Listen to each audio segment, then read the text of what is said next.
आणि आपल्या शाळेचे मुख्याध्यापक पाटील सर, आपले सर्व ज्येष्ठ शिक्षक, शिक्षकेतर कर्मचारी आणि सर्वात महत्त्वाचे विद्यार्थी मित्र, आज मी तुम्हाला महात्मा गांधीजींबद्दल माहिती सादर करतोय. त्या माहितीतून मला जो तुम्हाला बोध द्यायचा आहे त्यामध्ये महत्त्वाचं आहे की आजचा काळ आणि महात्मा गांधीजी ज्या वेळेला त्यांचं कार्यक्रम करत होते, त्यांचं कार्य चालत होतं, तो काळ यांच्यामधली जी तफावत आहे तो तुम्ही लक्षात घ्यावा. महात्मा गांधीजींचं नाव आपण जेव्हा उच्चारतो किंवा आपल्या मनामध्ये जेव्हा महात्मा गांधीजींचं नाव येते त्यावेळेला आपल्या 3 शब्द फार महत्त्वाचे साहजिकच मनामध्ये येत असतात: सत्य, अहिंसा आणि सत्याग्रह.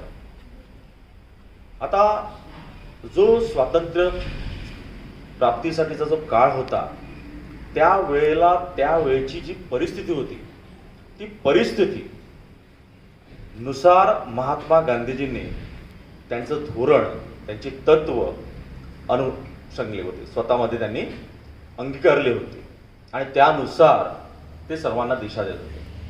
आपल्या देशाचे राष्ट्रपिता होण्या अगोदर त्यांनी जे कार्य केलं, त्याची जी कार्याची सुरुवात त्यांची झाली ती फारच खडतर होती. खरं तर सुरुवातीला ते ज्या परिवारातून आले होते त्या परिवारातून त्यांना शिक्षणाचं महत्त्व पूर्ण माहिती होतं.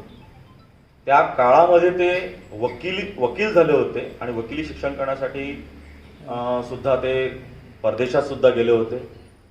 आफ्रिकेमधील प्रसंग सर्वांना माहिती आहे की त्यांना फर्स्ट क्लासच्या डब्यामधून त्यावेळेला उतरवण्यात जेव्हा आलं आणि त्या क्षणी काळा आणि गोरा भेद हा जो त्यांच्या मनामध्ये आला की जगामध्ये अजूनही हा प्रकार चाललेला आहे आणि आपण प्रगतीच्या मार्गावर आहे, आपला देश पारतंत्र्यामध्ये आहोत आणि ह्या सर्व बाबी त्यांच्या जेव्हा लक्षात आल्या तेव्हा ती स्वातंत्र्य प्राप्तीची ज्योत कुठेतरी त्या प्रसंगामध्ये त्यांच्या मनामध्ये आली होती. आणि तिथून जेव्हा ते आपल्या देशामध्ये आले त्यावेळेला त्यावेळेचे स्वातंत्र्य प्राप्तीसाठी जे पुढे नेते होते ते लोकमान्य बाळ गंगाधर टिळक यांची त्यांनी भेट घेतली आणि टिळकांनी त्यांना दिशा अशी दिली की सर्वप्रथम तुम्ही आपला देश फिरा, देशाची परिस्थिती जाणून घ्या आणि त्यानंतर तुम्ही ठरवा की स्वातंत्र्य प्राप्तीसाठी आपल्याला काय करता येईल. त्या अनुषंगाने महात्मा गांधीजींनी संपूर्ण आपला भारत देश भ्रमण केला, आपल्या भारत देशाची परिस्थिती जाणली आणि तुम्हाला माहितीच असेल, आपण अभ्यासले सुद्धा आहे की आपल्या भारतातली परिस्थिती म्हणजे आपला भारत देश हा खंडप्राय देश होता. जवळपास विविध प्रांतामध्ये विविध जाती धर्माचे लोक विभागले होते.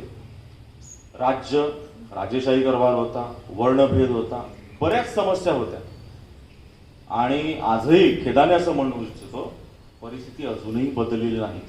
आधुनिक जग जरी असेल आपलं झालं असेल, आपण एक जरी म्हणत असू तरी सुद्धा आपली एक पडती बाजू म्हणजे जसं नाण्याच्या 2 बाजू दिसत आहेत आपल्याला, समोरची बाजू आपल्याला जेव्हा आपण पाहतो तीच आपल्याला चांगली वाटते, तर मागची बाजू सुद्धा अशी आहे की ज्याच्यामध्ये अजूनही भेदभाव केला जातो आणि तो आर्थिक स्तरामध्ये स्पेशली केला जात असतो. तर त्यावेळीची महात्मा गांधीजींनी परिस्थिती बघितली आणि त्यांना लक्षात आलं की आपला देश स्वातंत्र्य प्राप्तीसाठी जो झगडतोय तो खंड पद्धतीने झगडतोय. म्हणजे काय तर प्रत्येक विभागातर्फे एक लढत आहेत, एकोप्याने लढत नाही. आपल्या सर्वांना एकीचे बळ ही कथा माहितीच आहे, सर्वांना माहिती असते पण प्रॅक्टिकली कोणी ते करत नाहीत. आणि महात्मा गांधींनी प्रथम काय केलं असेल तर सर्वांना एकत्र कसे आणता येईल ते त्यांनी ठरवलं आणि त्या अनुषंगाने प्रथम स्वतःमध्ये बदल केला.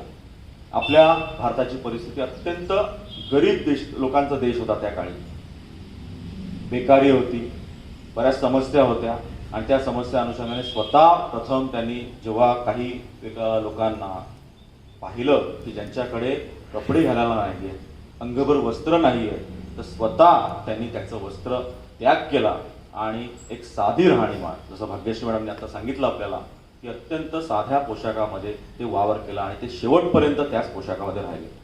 इव्हन तुम्हाला एक घटना माहिती असेल की स्वातंत्र्यप्राप्तीच्या काळामध्ये जेव्हा गांधीजींमध्ये इंग्रजांनी ब्रिटिश काळामध्ये इंग्लंडला त्यांना गोलमेज परिषदेला बोलवलं होतं, अर्थात तिकडचं वातावरण अतिशय थंड, तरीसुद्धा तिथे जेव्हा जाताना ते सुटाबुटात गेले नव्हते. ते त्याच पोशाखामध्ये भारतीचं प्रतिनिधित्व करण्याच्या दृष्टीने त्याच पोशाखात ते गेले आणि ती परिषद अटेंड केली होती. असे हे महात्मा गांधीजी यांच्यामध्ये जेव्हा आपण ते सत्य अहिंसा मी जे बोललो, तर खरोखरच आजच्या काळामध्ये त्यांचे विचार हे आपण अनुसरतो का, त्या पद्धतीने वागतो का, त्याचं उत्तर तुम्हाला स्वतःला समजेल. की नेहमी खरे बोलावे असा आपण नेहमी सुविचार वाचतो, पण खरंच आपण स्वतः नेहमी खरं बोलतो का? कारण खरं बोलणं किंवा सत्य ह्या बाजू वेगवेगळ्या आहेत. आता तुम्ही लहान वयामध्ये आहे, खरं बोलणं म्हणजे काय, तर प्रत्येकाचं सत्य हे वेगळं असते आणि सत्य हे प्रत्येकाचं वेगळं असल्यानंतर त्यांची मांडणी सुद्धा प्रत्येकाची वेगवेगळ्या पद्धतीने असते. ज्याच्यामुळे आपण जेव्हा एखाद्याशी खरं बोलणं किंवा खरं बोलण्याचं दर्शवतो, त्यावेळेला तो व्यक्ती त्याच्या त्या परिस्थितीनुसार खरं बोलत असतो. ही आजच्या काळातली स्थिती आहे. पण त्या काळामध्ये सत्य अहिंसा ही तत्व फार प्रकाशाने मांडली गेली होती आणि अनुसरली होती. महात्मा गांधीजींनी अहिंसावाद सुद्धा सांगितला होता. अहिंसा म्हणजे हिंसा न करणं. तर त्या काळामध्ये प्राण्यांच्या बरोबर माणसांची सुद्धा हत्या, हिंसा ही केली जात असते आणि त्याचा त्यांना अतिशय त्रास व्हायचा आणि अहिंसा तत्व त्यांनी त्या अहिंसा तत्वाचा प्रसारही छान पद्धतीने केला होता. लोकांमध्ये जागृती निर्माण करण्यासाठी त्यांनी अनेक चळवळी उभ्या केल्या, सत्याग्रह केले. सत्याग्रह म्हणजे शब्द लक्षात घ्या, सत्याचा आग्रह, नेहमी सत्य बोला त्याचा आग्रह करणं. तर या प्रकारचे अशा प्रकारचे त्यांची तत्व होती जी आजच्या काळामध्ये आपल्याला दिसत नाहीत.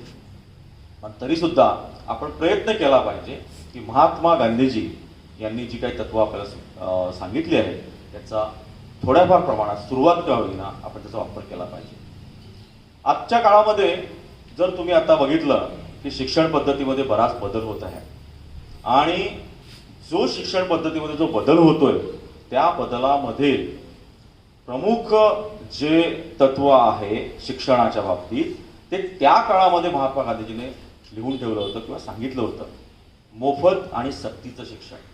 बघा, स्वातंत्र्यपूर्वीच्या काळात जवळपास त्याने स्वातंत्र्य आपल्या भारताला मिळालं सुद्धा नाही, पण शिक्षणाचं महत्त्व त्या काळी त्यांनी जाणलं होतं. मोफत आणि सक्तीचं शिक्षण त्या काळी त्यांनी ते धोरण अवलंबिलं होतं किंवा त्यांनी त्याचा प्रसार केला होता. तो आजही आपण पाहतो की आपल्या इकडे मोफत आणि सक्तीचं शिक्षण देण्यासाठी सरकार धडपडत आहे. त्याचबरोबर मातृभाषेत शिक्षण. शिक्षण हे लहान मुलाचं विशिष्ट वयापर्यंत मातृभाषेतच झालं पाहिजे. आता मातृभाषा म्हणजे काय आपल्याला माहिती आहे. आपण जी घरामध्ये बोलतो, आपल्या आईवडिलांबरोबर बोलतो, आपण सहजपणे तो बोलू शकतो, ही मातृभाषा. पण आपल्या देशामध्ये जसं प्रभाव इतरांचा पाश्चात्य संस्कृतीचा पडतो, जसं इंग्रजीच्या शाळा आता वाढत आहेत आणि आपण इंग्रजी शाळेमध्ये मुलांना टाकत आहोत. पण तुम्ही भाग्यवान आहेत, मी सांगतो की तुम्ही मातृभाषा शिकतायत आणि त्याचा तुम्ही फायदा घेतला पाहिजे आणि मातृभाषेचं शिक्षण हे सहजरित्या होत असते. तेच धोरण महात्मा गांधीजींनी अनुसरलं होतं. तर हे भारताचे आपले राष्ट्रपिता, ज्यांचा आपल्याला नेहमीच अभिमान राहील, आपल्या जगभरात त्याची प्रसिद्धी आहे, त्यांना मी मानवंदना देतो. लाल बहादूर शास्त्री यांना मानवंदना करतो आणि माझे 2 शब्द पूर्ण करतो. धन्यवाद.